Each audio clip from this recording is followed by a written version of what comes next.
समस्त सनातन धर्मावलंबियों को जय श्री राधे, जय श्री कृष्ण। जैसा आप सभी लोग जानते हैं कि इस वर्ष अक्षय तृतीय रविवार 26 अप्रैल को आ रही है। अक्षय तृतीय अर्थात जिसका कभी क्षय ना होवे वो है अक्षय, अर्थात जो कभी कम ना हो, जो कभी समाप्त ना हो, जो सदा स्थिर रहने वाला हो, वो है अक्षय। इस तिथि का क्या महत्व है? धर्मशास्त्रों में अक्षय तृतीया का अत्यधिक महत्व बतलाया गया है। कहते हैं इसी शुभ तिथि से सतयुग का प्रारंभ हुआ था और इसी पावन तिथि अर्थात अक्षय तृतीय को ही श्री भागीरथ जी महाराज गंगा जी को स्वर्ग से धरती पर लेकर आए थे। इसी दिन महर्षि वेदव्यास जी ने श्री गणेश जी भगवान को महाभारत की कथा सुनानी प्रारंभ करी, जिसे श्री गणेश जी महाराज ने लिखना शुरू किया, प्रारंभ किया। इसी दिन अर्थात अक्षय तृतीय को ही भगवान श्री परशुराम जी का जन्म हुआ था, जिन्होंने 21 बार आतताइयों को धरती से समाप्त किया था। जैन धर्म के प्रथम तीर्थकर श्री ऋषभदेव जी ने भी इसी दिन अपना व्रत पूर्ण किया था।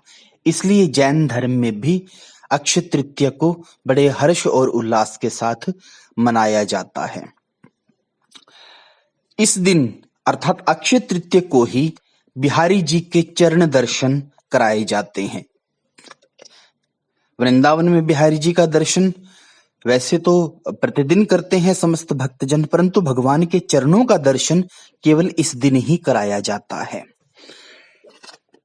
इस दिन किया गया जप तप दान अत्यधिक फलदायी होता है। भविष्य पुराण, मत्स्य पुराण, पद्म पुराण, विष्णु धर्मोत्तर पुराण, स्कंद पुराण में इस तिथि का विशेष उल्लेख है। पितरों का श्राद्ध, धर्मघट इस दिन करना श्रेयस्कर माना गया है। वैशाख मास श्री विष्णु प्रिय है, अर्थात भगवान विष्णु का अत्यधिक प्रिय मास है। स्कंद पुराण के अनुसार जो मनुष्य अक्षय तृतीय को सूर्योदय काल में प्रातः काल स्नान करते हैं और भगवान श्री हरि की पूजा करते हैं, उनकी कथा सुनते हैं, कहते हैं वो मोक्ष को प्राप्त होते हैं। इस मास का अत्यधिक महत्व है, अर्थात वैशाख मास का। और इस वैशाख मास में भी शुक्ल पक्ष की है तृतीय तिथि अक्षय तृतीय कहलाती है। इस दिन हमें क्या करना चाहिए? बहुत सारे लोगों का यह प्रश्न होता है कि किसी भी त्योहार को, किसी उत्सव को, किसी व्रत को कैसे किया जाए, कैसे मनाया जाए, इस दिन क्या करना चाहिए? तो इसका वर्णन अक्षय तृतीय को प्रातः काल ब्रह्म मुहूर्त में उठ के सर्वप्रथम किसी तीर्थ में स्नान करना चाहिए।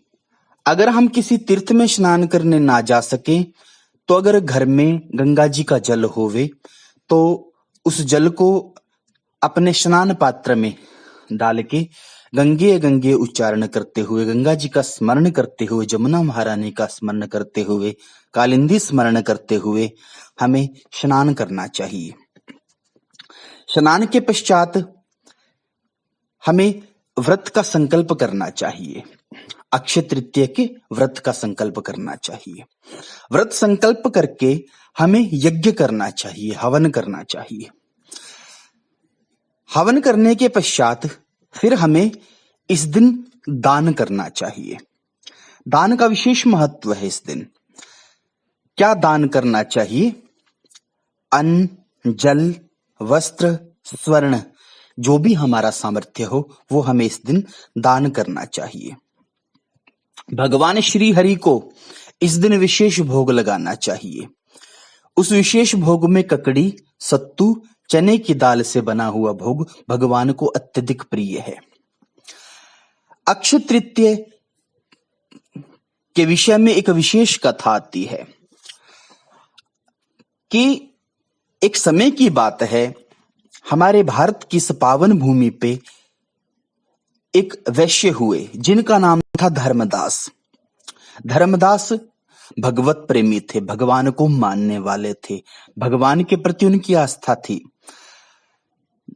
जीवन में धन का कुछ अभाव था, परिवार बड़ा था, परंतु फिर भी प्रभु के ऊपर विश्वास करके उन्होंने ब्राह्मणों को ही अपने जीवन का सदा आधार माना और ब्राह्मण के मुख से ही एक दिन कथा सुनी कि अक्षय तृतीया का व्रत धारण करने से जीव को अन्न, धन व मोक्ष की प्राप्ति होती है। धर्मदास ने उसी दिन संकल्प लिया और आज वो शुभ तिथि आई अक्षय तृतीया की और धर्मदास ने बड़े ही नियम के साथ अक्षय तृतीया का व्रत किया। व्रत करके धर्मदास ने जैसा ब्राह्मण देवता ने बताया था पूर्ण नियम किया और नियम करते हुए आज ही के दिन कहते हैं ब्राह्मणों को दान किया, भोजन कराया, घृत का दान किया, सत्तू का दान किया और अन्य ब्राह्मणों को जैसा उनका सामर्थ्य था वैसा दान किया। दिन प्रतिदिन अब धर्मदास के जीवन में अन्न, धन, संपत्ति, सम्मान सब बढ़ने लगा। समय बीतता गया, धर्मदास आज बूढ़े हो गए और कहते हैं कि एक आज वो शुभ दिन आया कि जिस दिन धर्मदास ने अपना शरीर छोड़ दिया। अगले जन्म में धर्मदास कहते हैं कुशावती के राजा बने,